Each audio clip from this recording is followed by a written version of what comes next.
Hello there. Welcome back to Grade 10 Business Studies. In this video, I want to look at a question on business environments. And our question is question 2 of this question paper, and it reads 2.1. Identify the elements of microenvironment that apply to each of the following statements. So on the first part, we've got 2.1.1. It reads dream of the business and what it means to achieve in the future. So we need to identify which element of microenvironment is being explained by this statement, but we see that it is explaining a vision, and we know that a vision reflects what the business aspires to achieve in the long term.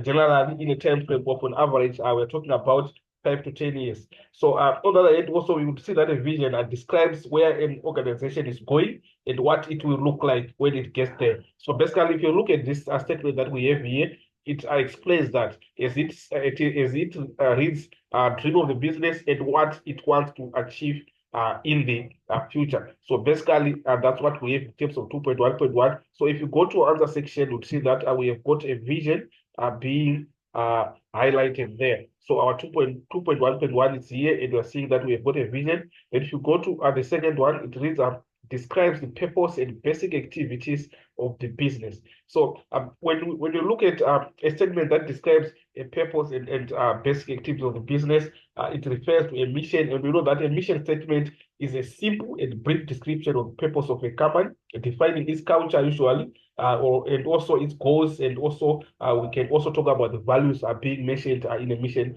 as a mission statement. So you'll see that 2.1.2 we've got a mission statement, which is mission here on 2.1.2. Then you can go to the next one, which is saying all the assets that a business uses to produce goods or services. And we know that when we have something that is mentioning all assets and business and what a business uses to produce goods or services, we are talking about the organizational resources. So we have got 2.1.3 here reflecting our organizational resources.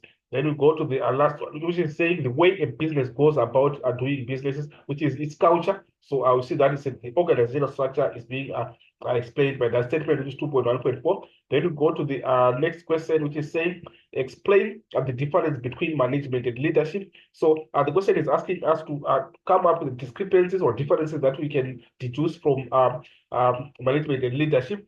And I would see that when we are talking about leadership, we are talking about the ability of an individual or a group of people to influence and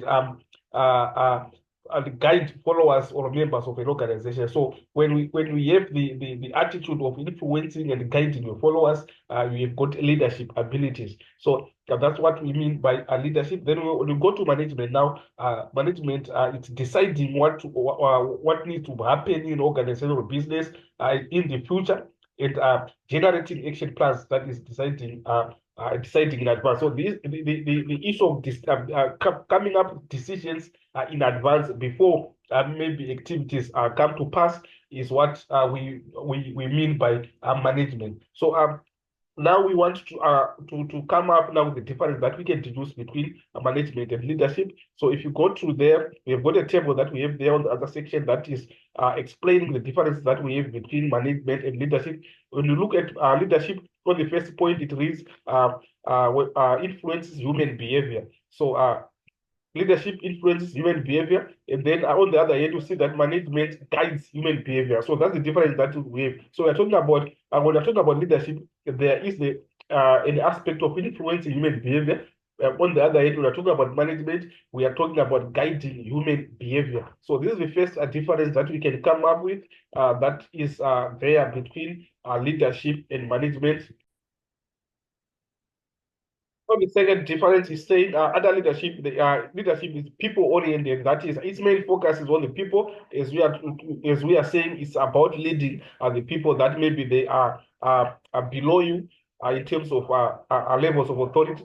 Then when we're talking about management now, we're talking about task oriented. So that's also the difference that we can deduce between leadership and management. Then on the third one, so we have looked at the first difference, second difference. Now we are on the third difference, which is saying does the right things. When we are leading, we should do the right things. And then when we talk about management, you are supposed to do the things right. So That's also a difference that we can deduce.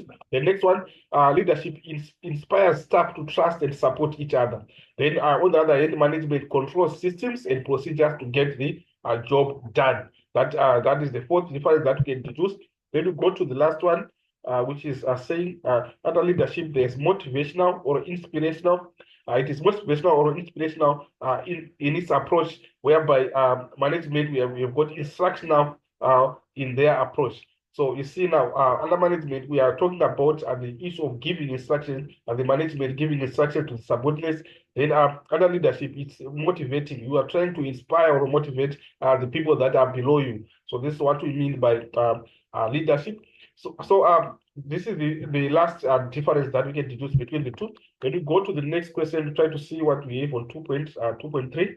So on 2.3, it reads discuss the purpose of the organizational structure, but obviously we would want to understand what we mean by an organizational structure. So it's that an organizational structure is a system of rules and relationships that govern how an organization is run. So wherever we're having a system of rules and also relationships that are set, we are talking about an organizational structure. So we can also try to explain it from the point of view that it is a systematic approach detailing the hierarchy within an organization and defining the rules, roles, responsibilities, and also we can also talk about relationships that exist there in the organization. So this is an organizational structure. So the levels of authority also can also be described in terms of an organizational structure. So I will go there and try to see the purpose of the organizational structure. Now, why do we have an organizational structure in an organization is what the question is asking about. So you see that on the first point, it influences the way people in the organization interact with the other,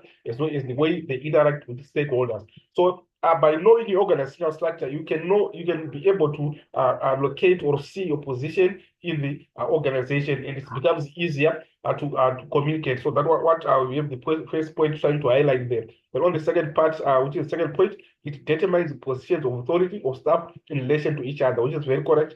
Then our third point, the placement of staff within departments and their role and powers is set out in an organogram. So it is that also an organogram becomes an aspect of an organizational structure.